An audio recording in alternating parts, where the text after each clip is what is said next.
Police प्रशासन कुठेतरी अपयशी ठरल्याचं देखील पेशी म्हणजे पहिल्या शब्दात सांगितलं तुम्हाला की गृहमंत्री जो असतो, आई आणि बाप हे दोन असते तर जन्म देणारे, त्याचे संस्कार कसे येतं लेकरावर हे मेन आहे.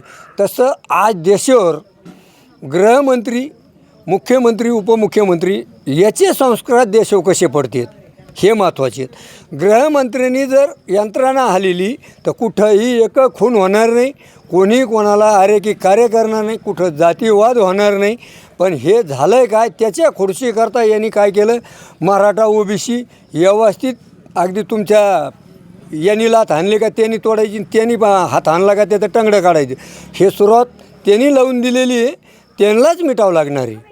जो दिवशी तो मिटीन त्या दिवशी नक्की महाराष्ट्राची सुरक्षा सुरू होईल.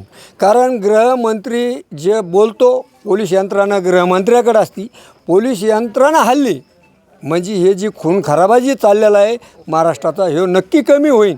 पण गृहमंत्री दोषीगार आहे, याला मी तरी स्वतः सांगतो, मला काय तिकीट मागायला जायचं नाही गृहमंत्र्याकडे.